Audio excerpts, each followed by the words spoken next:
falar nada do Evangelho. Entenderam? Bom, chegamos ao livro do profeta quem? Ageu. Estávamos lendo ontem quem? Quem é que lemos ontem? Esdras. Esdras, Neemias, Ageu e Zacarias. São esses 4 livros de um período chamado período da reconstrução, quando o povo de Deus, que estava cativo na Babilônia, depois de 70 anos, como havia anunciado o profeta Jeremias, que o povo passaria por esse grande castigo, o povo volta para a sua terra. Os reis da Pérsia, primeiro Ciro I o Grande, e depois o rei Dario, o seu sucessor, rei da Pérsia, que promove a volta e também financia, porque o povo está sem dinheiro, a reconstrução do templo de Jerusalém, que foi completamente destruído por quem? Nabucodonosor, rei da Babilônia, anos antes, 70 anos antes. E começam a reconstruir também as muralhas, e todo mundo quer reconstruir suas casas. E aí vem Esdras, ele vem com a primeira turma de deportados, que vem cheio de esperança. Quando chegam, vê Jerusalém completamente destruída, e eles têm que recomeçar. E aí entra um outro profeta de Deus, que é esse que nós acabamos de ouvir, Ageu. O profeta Ageu só são 3 capítulos, ele vai falar muito da segunda casa, a glória da segunda casa. A primeira casa é o primeiro templo, construído por quem? Quem construiu o primeiro templo de Jerusalém? O rei Salomão, que era belo. Agora vai ser reconstruído um pequeno templo, muito pequeno. Mas mesmo assim, o povo ainda não quer reconstruir primeiro o templo. Cada um quer reconstruir sua casa, onde morar. E aí o profeta vai dizer: vocês não entenderam nada, vocês voltaram, vocês estão trabalhando tanto, mas vocês estão colocando em saco roto. O que é saco roto? Saco furado. Você coloca tudo dentro de um saco furado e não fica nada. Vocês plantaram tanto, vem o gafanhoto, vem a praga, destrói tudo. E sabe por que isso? Qual é o motivo? Porque vocês estão pensando primeiro nos bens materiais.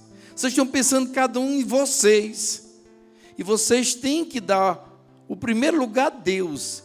Primeira casa que tem que ser reconstruída é a casa de Deus. Primeira coisa que a gente tem que reconstruir na nossa vida, a nossa fé. Se você está vivendo uma vida financeira terrível, não tente resolver por você mesmo.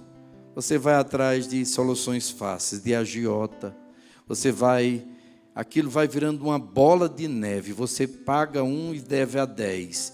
E aquilo vai lhe consumindo. Daqui a pouco você está completamente perdido. Porque tenta resolver sem resolver a raiz. Sabe quando é que a gente começa a perder o controle da nossa vida financeira? Sabe quando é que a gente começa a perder o controle dos nossos relacionamentos, nosso casamento? Sabe quando o nosso casamento realmente começa a piorar? Os nossos filhos? Quando a gente se afasta de Deus, quando a gente perde a graça de Deus, quando a gente não leva para a igreja, não cultiva a nossa vida espiritual. Mas, Frei, isso não é tão verdade assim. Por quê? Tanta gente que vive na igreja e a vida é muito difícil. É verdade. Mas essa pessoa, se ela está de verdade na igreja, se ela está buscando uma caminhada sincera em Deus, porque tem muita gente dentro da igreja que não está convertido, que mesmo dentro da igreja só procura as coisas da sua própria vontade. Olha, um rapaz que não se casa, um homem que não se casa, e fica querendo namorar com uma com outra. O que é que você quer da sua vida? Homem é para casar, para formar uma família, para ter filhos. Não é para ficar com uma com outra, não. Você não quer casar? Para que você fica enganando as mulheres? Você fica seduzindo. Isso é safadeza. Como é que Deus pode te dar dinheiro? Crie vergonha. Volta para Deus. Procura formar uma família. Ajeite. Sai dessa tentação, dessa enganação. Eu tenho tanta raiva desse povo que vem para a igreja para pegar as menininhas de Deus. Engana uma, engana outra, vai aqui, vai acolá. Veja, não tem nada na vida. Está na igreja, mas não é convertido. Não quer Deus, não quer uma mudança de vida. Muitas vezes, Deus também permite uma prova. Olhe Jó. Olhe os apóstolos. Olhe todos. O próprio Jesus Cristo, Nossa Senhora. Você já acha que esse povo nadava em dinheiro? Que eles não passavam por dificuldades? Mas tem uma coisa, quando Deus prova, Deus sempre abençoa. O Senhor é o meu pastor e nada, não é nada em excesso. É o essencial. Não vai faltar, você não vai passar fome, pode ter certeza. Eu tenho certeza que nenhum de nós aqui passou fome na pandemia. Foi um dos tempos mais difíceis da nossa vida. Mas Deus cuidou de nós. Quem pode dizer amém aqui? É verdade ou não é, meus irmãos? Deus cuida de nós. Porque a gente estava buscando seriamente a Deus. Sabe por quê? Porque ou a gente buscava a Deus, ou a gente podia morrer. A gente viu que só tem que buscar a Deus. Desculpe o jeito grosso do Frei falar, forte. Não é para querer humilhar ninguém. É porque isso é a verdade. E se a gente não acorda, às vezes a gente fica numa ilusão, numa autocomplacência, tendo peninha da gente, sentindo a vítima. Eu tenho muito medo dessas pessoas que elas começam a sentir a vítima, humilhada, aquele complexo de inferioridade, nada dá certo para mim, todo mundo me humilha. E você é tão boazinha, é tão vítima da sociedade, de todo mundo. Tenha cuidado, acorde. Essa autocomplacência, não é? Você não está vendo que ninguém gosta de ficar perto de você? Que você vai ficando sozinha, sozinho. Por quê? Porque você quer a sua vontade. Porque você faz os seus gostos, cria seus filhos com os gostos dele. Quer viver uma vida de rico sem ser rico. Ah, mas porque meu irmão tem, porque outra pessoa tem. Mas você não tem. Seu filho tem que entender. Nós somos pobres. E tinham que viver de acordo com a pobreza. Eu não vou morrer. Nem isso é inferior a nada. Senão, nós que passamos por tanta pobreza, tanta dificuldade. Quem aqui é filho de uma família pobre? Morreu? Trabalho, dignidade. Eu trabalhei desde pequeno. Tinha que trabalhar e estudar. Não mata ninguém, não. Mata essa preguiçaiada aí toda, cheia de gosto. Aprendi a comer feijão e arroz. Mas eu só quero comer pizza. Eu só quero, coisa cara. Eu só quero cada dia no restaurante. Comer feijão e arroz e um ovo.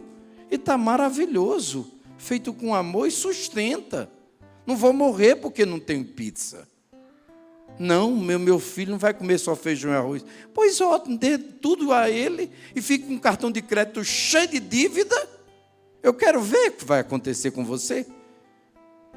E esse tipo de pessoa você pode dar tanto quanto for a ela. No outro dia ela precisa mais. Quem já viu história como essa? Ela pede, ela pede, ela pede, ela pede. Nunca!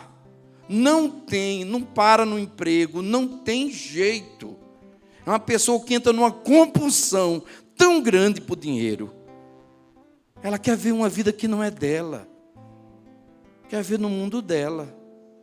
E tem quem banca, porque pai e mãe muitas vezes é besta, aí se derrete e você vai ensinando seu filho a viver uma vida que não é a vida real. Isso é uma ilusão, isso é jogar no saco roto. Então Deus ajuda a gente, mas a gente também tem que se ajudar, meus irmãos. Tem que aceitar Cuidar das coisas de Deus. O que é que Deus está me ensinando com tudo isso? Por que é que nada tem dado certo na minha vida? Será que eu só sou vítima? O que Deus está querendo dizer assim, para mim, de verdade. O que Deus quer me ensinar? O que Deus quer que eu aprenda? Que lição é essa tão difícil para mim? E você também pode dizer, não é verdade, Frei, porque tem muita gente que não vem na igreja e é muito cheio de dinheiro. Aí eu digo a você, aí desconfie. Porque o demônio pode dar dinheiro. Pode dar, ofereceu a Jesus. Se você se ajoelhar diante de mim, eu vou dar o que você quiser. Você tenha cuidado quando você tiver muita facilidade, quando tudo der certo para você, quando você começar a ganhar muito dinheiro, tenha bastante cuidado. Você está correndo mais risco do que aquele que não tem. Vocês estão entendendo? Quem tem corre mais risco do que quem não tem. É fácil se perder. É fácil se perder. Por isso, então, meus irmãos, lutemos para voltar a Deus. Voltar com uma sincera confissão. Reconhecer os nossos erros, os nossos pecados. Reconhecer a miséria de nossa alma. Como profeta dizer, Senhor, vou reconstruir a tua casa no meu coração. E eu vou lutar pela tua obra. Quantas vezes eu já ouvi isso, meus irmãos e minhas irmãs, não foi só de sacerdote ou de pessoas que vivem na igreja, trabalham na igreja, mas de pessoas que muitas vezes, tanta dificuldade em casa e vai servir na igreja. E vai passando o tempo, a família às vezes critica tudo, quando vê que não, está todo mundo lá com ela. Eu já disse e vou repetir. Primeiro a família que critica, depois persegue. Que chega um momento que começa a perseguir mesmo você, mas depois te segue. Diga para o seu irmão, primeiro critica, depois persegue e por fim te segue. Não sei qual é a fase que você está, mas se você for firme, vai chegar. Quando a coisa apertar para eles, eles vão correr para você e dizer assim, reza por mim. Me ensine o caminho desse Deus. Porque Deus tarda, mas não falha. Sabe por que Deus não dá logo a graça? Porque a gente precisa dessas humilhações. Quem quer ser muito humilde aqui? Humilde é a pessoa que mais Deus ama. Quer ser, não, de verdade. Quer ser humilde? Prepare. Só tem um único caminho para a humildade. Humilhação. O malho que Deus tira os excessos é através das humilhações. Mas eu não aceito ser humilhado. Eu não aceito que ninguém chame a minha atenção, ainda mais na frente dos outros. Eu não aceito. Essa pessoa nunca será humilde. Nunca. A não ser que ela diga assim, eu sou tão orgulhoso da minha humildade que eu quase peco de tão humilde que eu sou.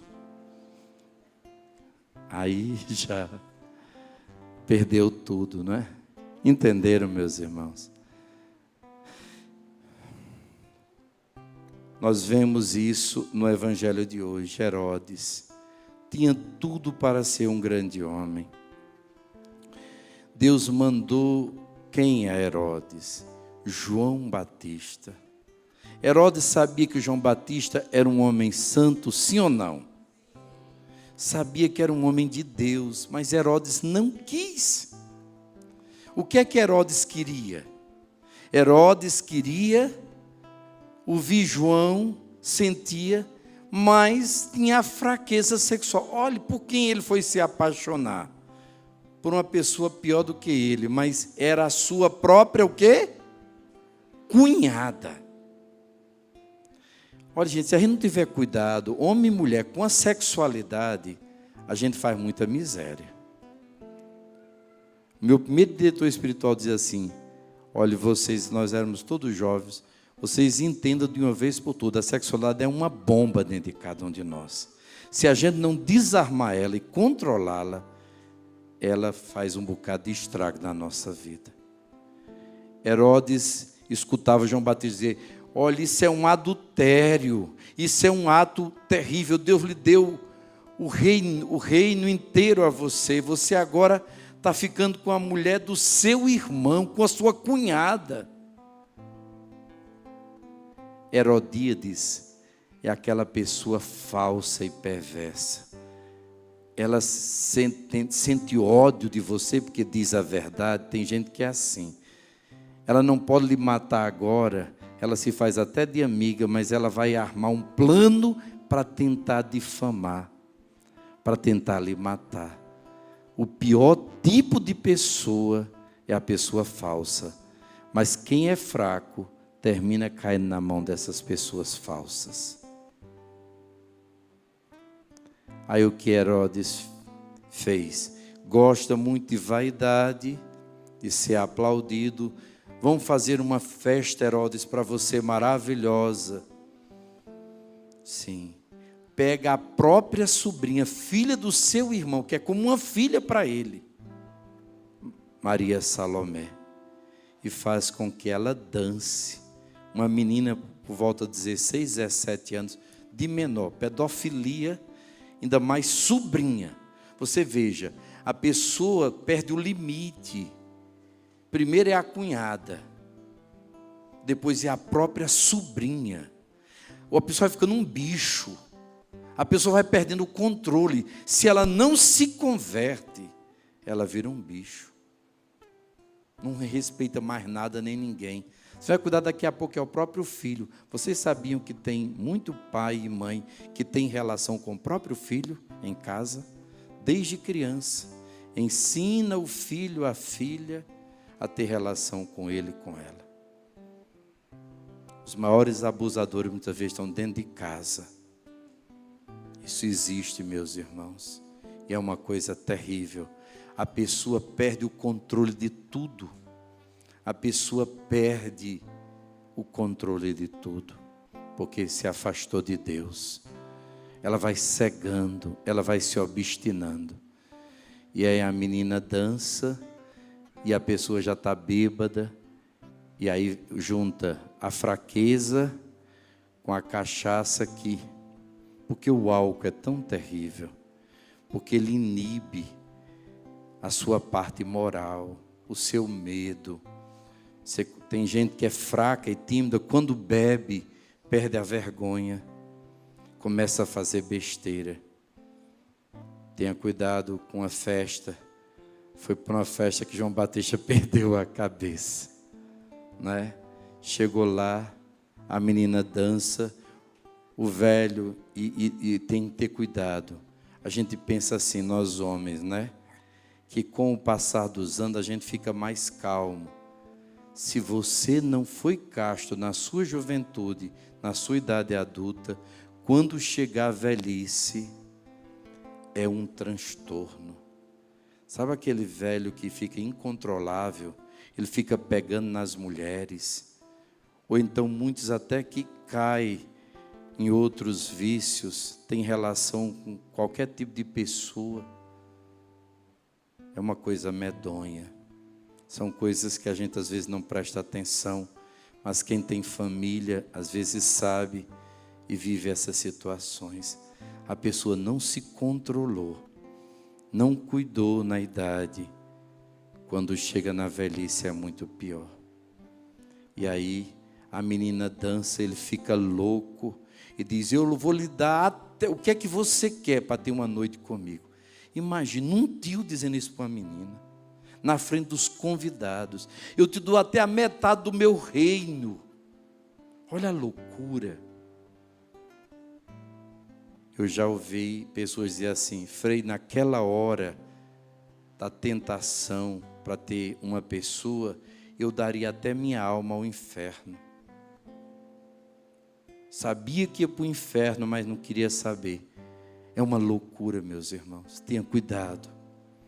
Quem tem suas fraquezas na sexualidade, e todos nós temos, uns mais, outros menos, tenha cuidado. Ore e vigie. Por que que a igreja pede a castidade? A castidade na juventude, antes do casamento.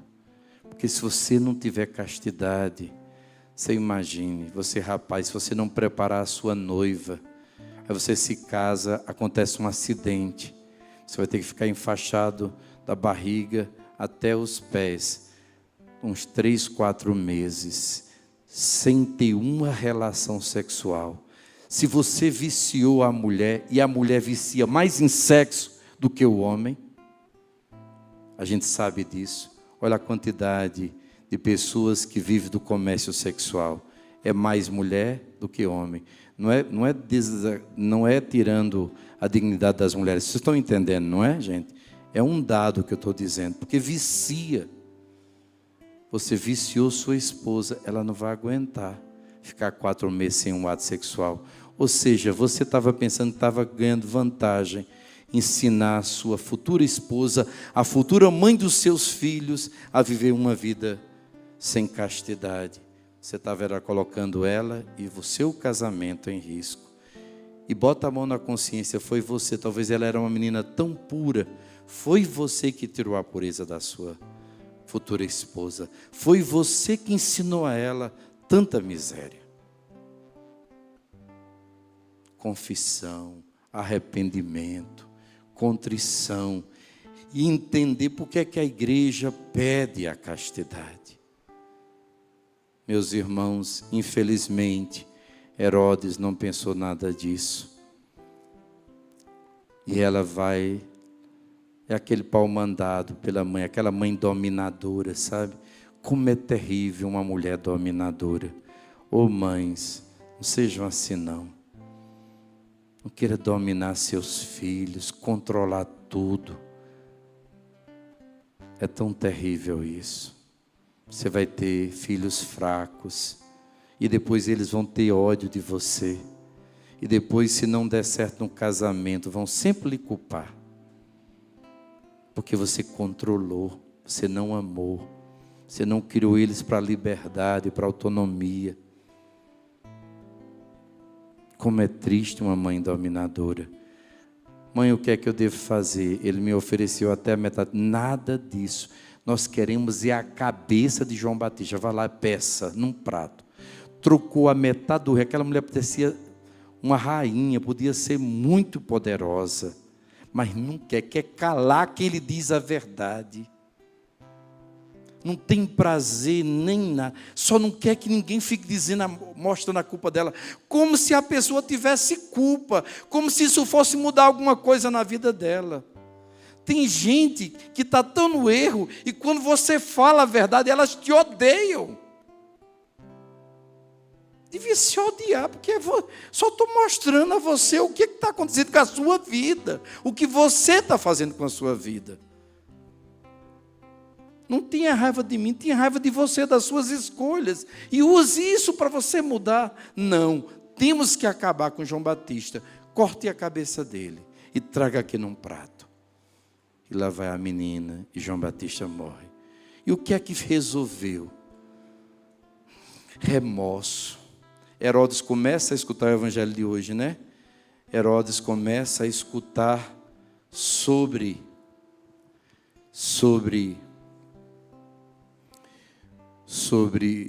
Jesus e começa a dizer, eu quero ver, será que é João Batista? Como é que João Batista ressuscitou se Jesus estava vivo quando João Batista já tinha 30 anos?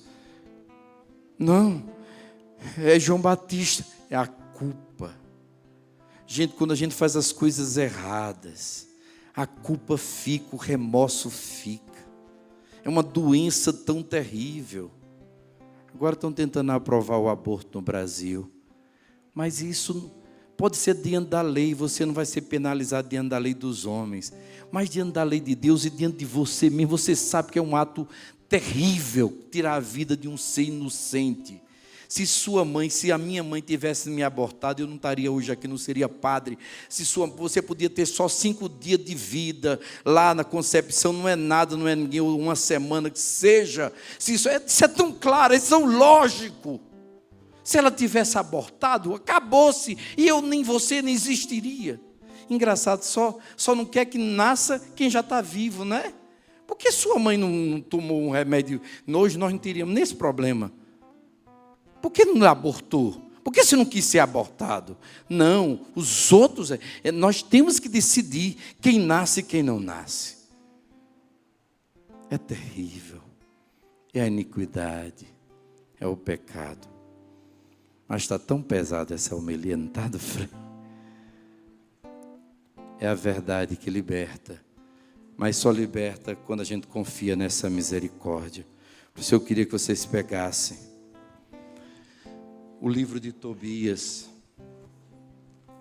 E quero dizer para vocês, não precisa ser assim. Diga para o seu irmão, não precisa ser assim.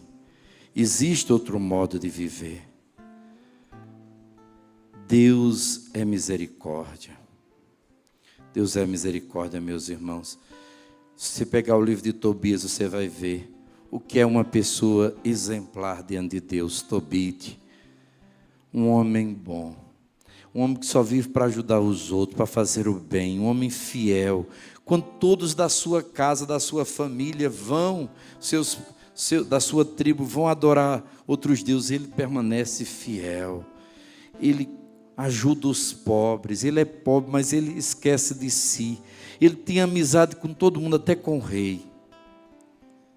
É perseguido, depois volta, continua a fazer o bem, enterrar os mortos. Está morto de cansado, deixou a sua refeição para ir cuidar dos outros, enterrar os mortos, para não deixar aquele cadáver ali. Está descansando um pouquinho, lá vem um passarinho. Tchum. Como entender isso? Meu Deus, uma pessoa tão boa. Acho que é uma das coisas que mais nos escandaliza, é o sofrimento das pessoas boas. Só tem uma resposta: olhe para a cruz.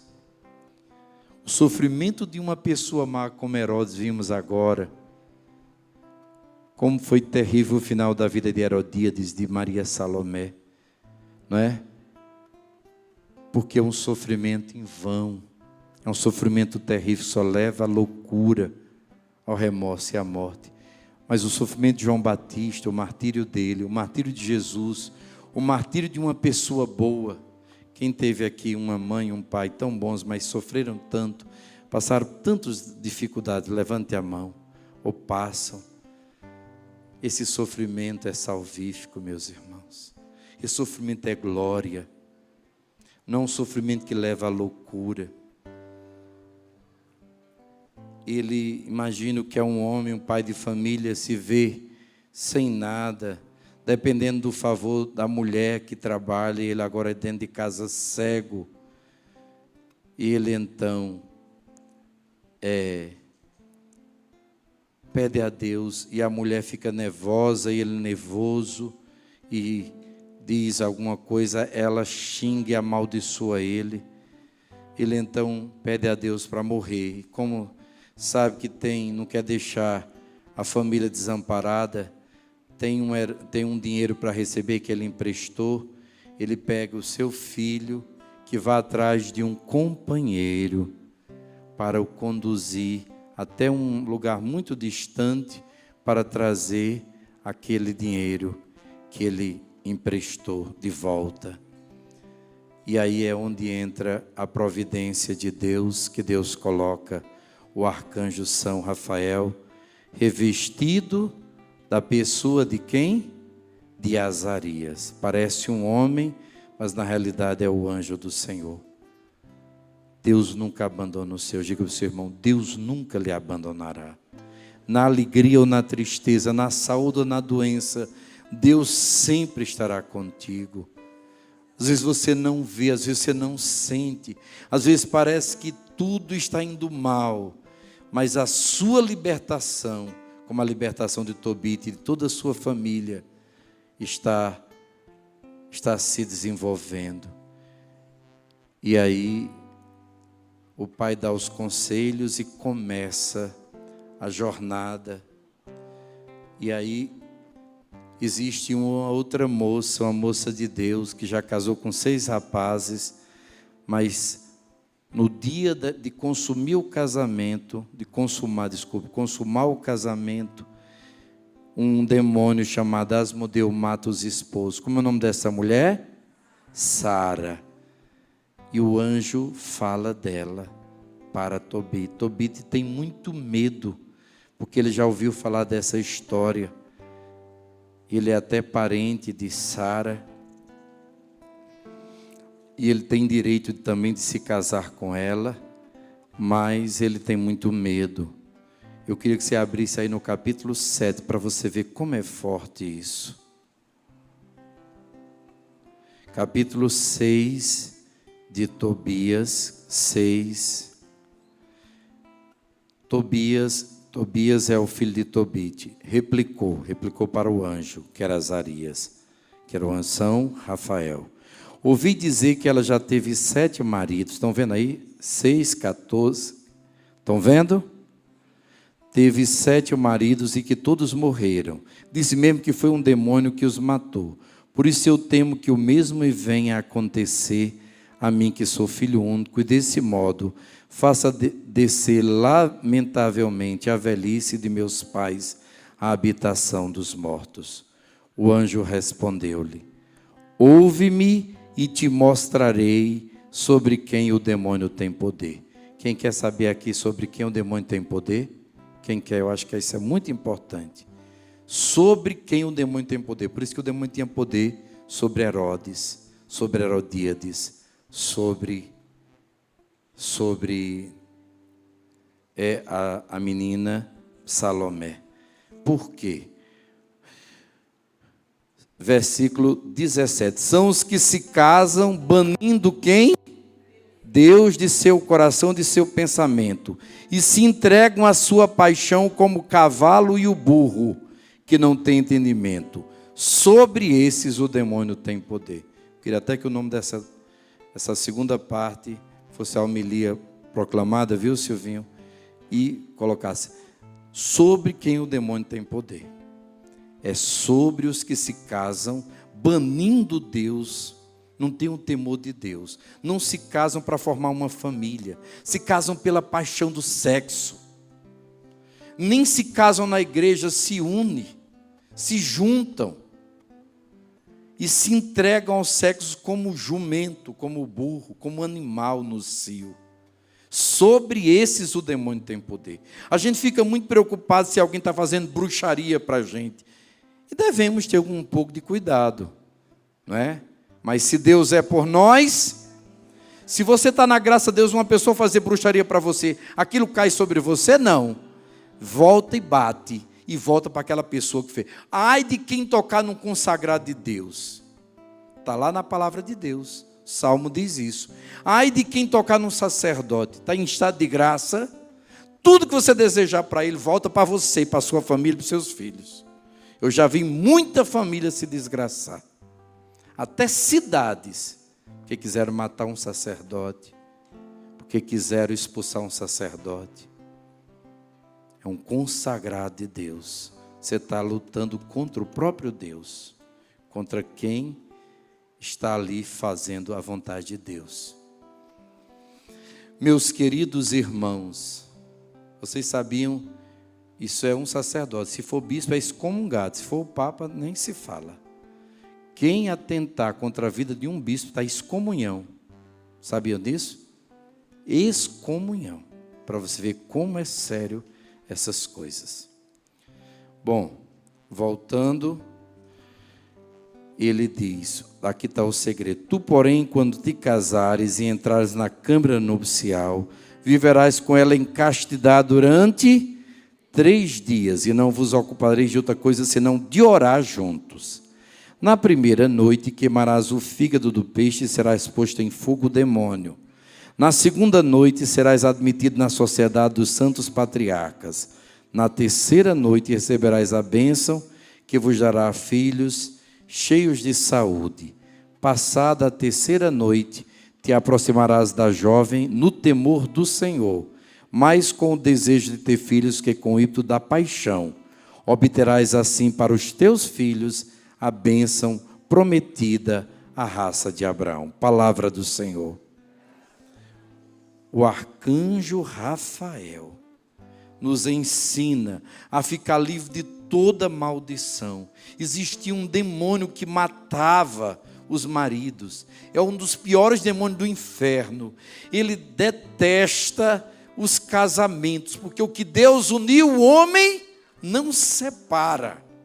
Então ele detesta, ele não quer ver um homem e uma mulher unidos em matrimônio. Ele faz de tudo para quebrar os casamentos. E tem muitas famílias que, infelizmente, um casamento não dá certo. Às vezes são tão da igreja, mas não tem um casamento.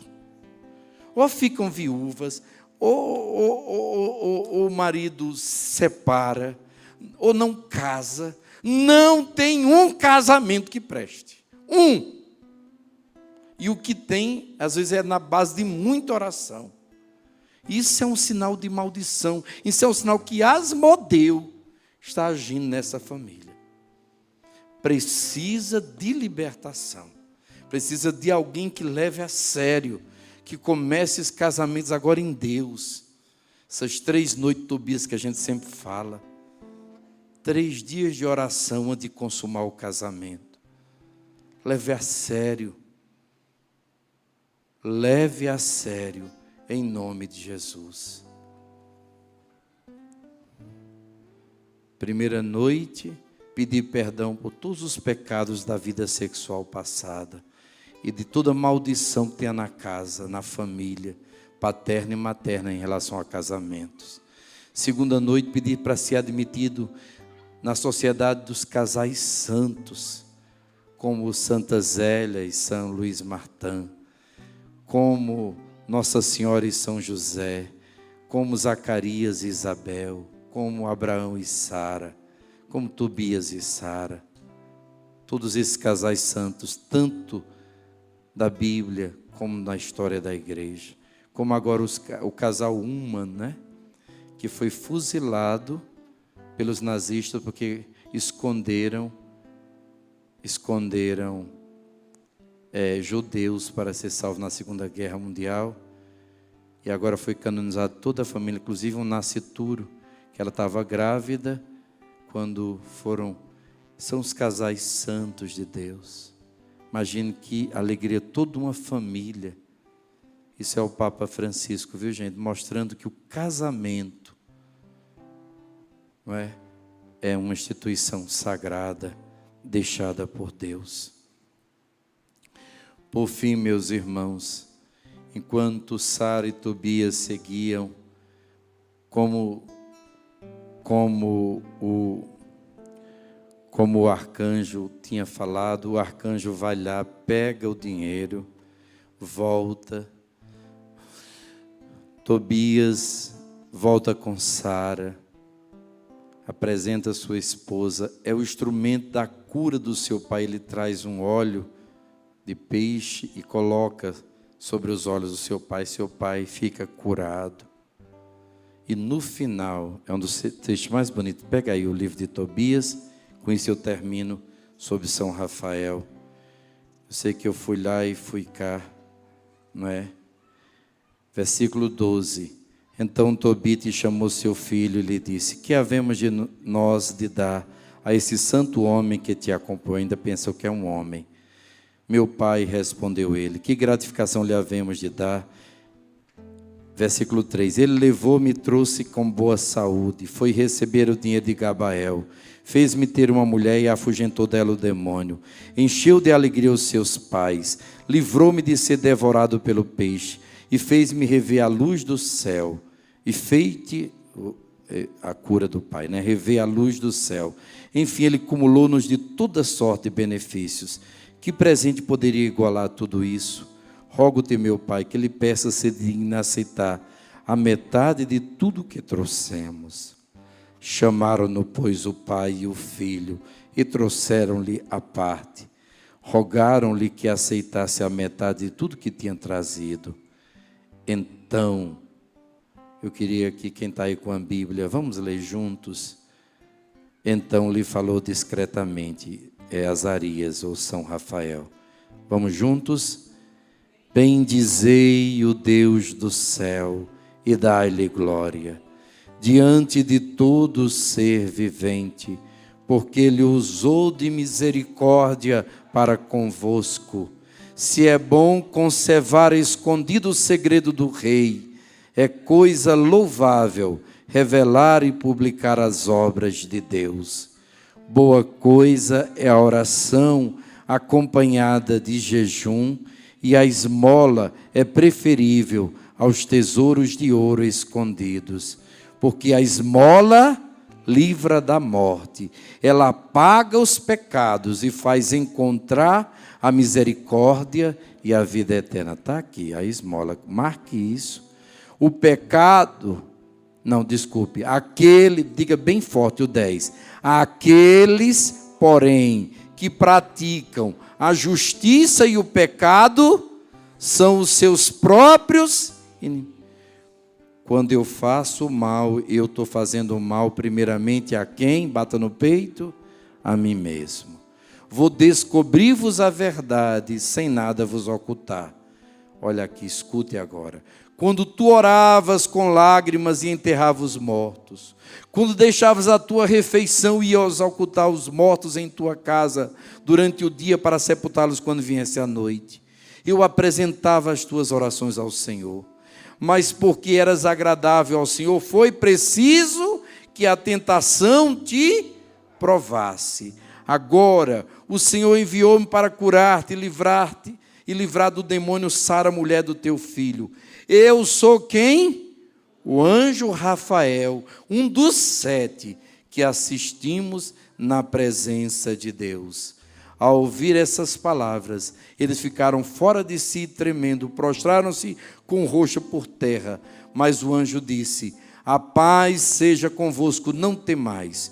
Quando eu estava convosco, eu estava por vontade de Deus. Rendei-lhe graça, pois com cânticos de louvor parecia-vos que eu comia e bebia convosco, mas o meu alimento é um manjar invisível, e minha bebida não pode ser vista pelos homens. É chegado o tempo de voltar para aquele que me enviou. Vós, porém, bendizei a Deus e publicai todas as suas maravilhas. Palavra do Senhor. Eu queria que vocês batessem uma salva de palmas para São Rafael. Não é maravilhoso, gente? Leia esse livro. Leia o livro Tobias. Tem muitas traduções de Tobias. Uns que pegam os textos, outros. Mas a melhor é da Ave Maria. Leia na Bíblia Ave Maria, o livro de Tobias. Marque esse livro. Esse livro está cheio de grandes ensinamentos para a sua vida. E a partir de hoje, tem uma grande devoção a quem? São Rafael Arcanjo. Ele te guiará no caminho de Deus. Ele te defenderá do maligno. E ele também vai lhe ajudar a formar uma família, ou a ter a sua família, segundo o coração de Deus. Louvado seja nosso Senhor Jesus Cristo. Obrigado, meus escolhos. Ele está no meio de Levante nós. as águas. Deus os abençoe, vos guarde e vos proteja.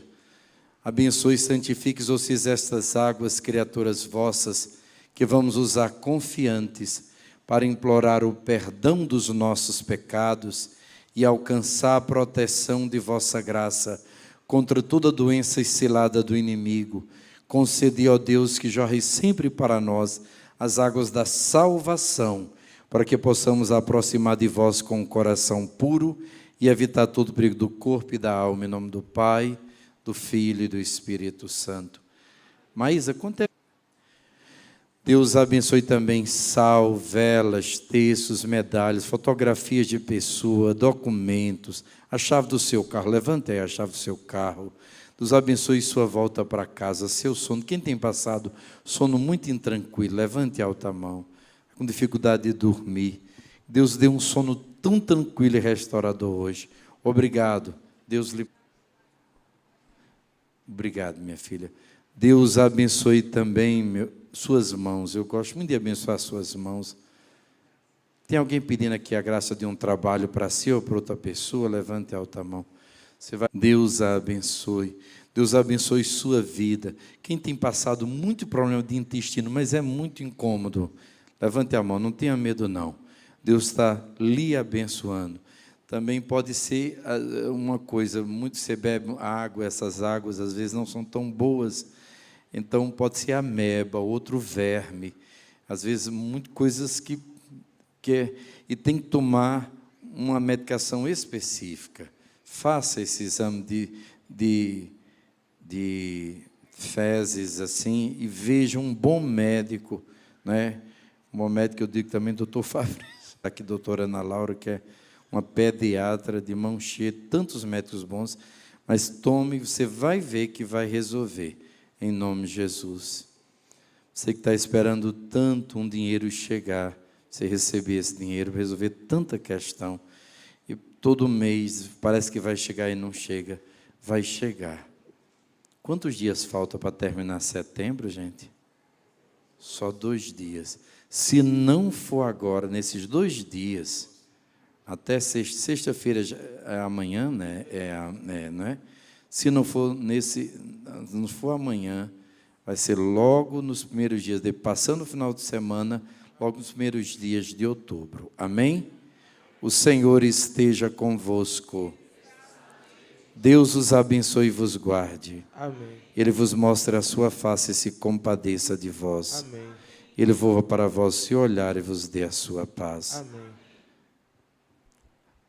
Às vezes o mal quer ferir a gente, ele tira um bem maior. A bênção do Deus Todo-Poderoso, Pai, Filho, Espírito Santo, desça sobre todos e permaneça para sempre. Amém. Vamos cantar os parabéns para a nossa querida irmã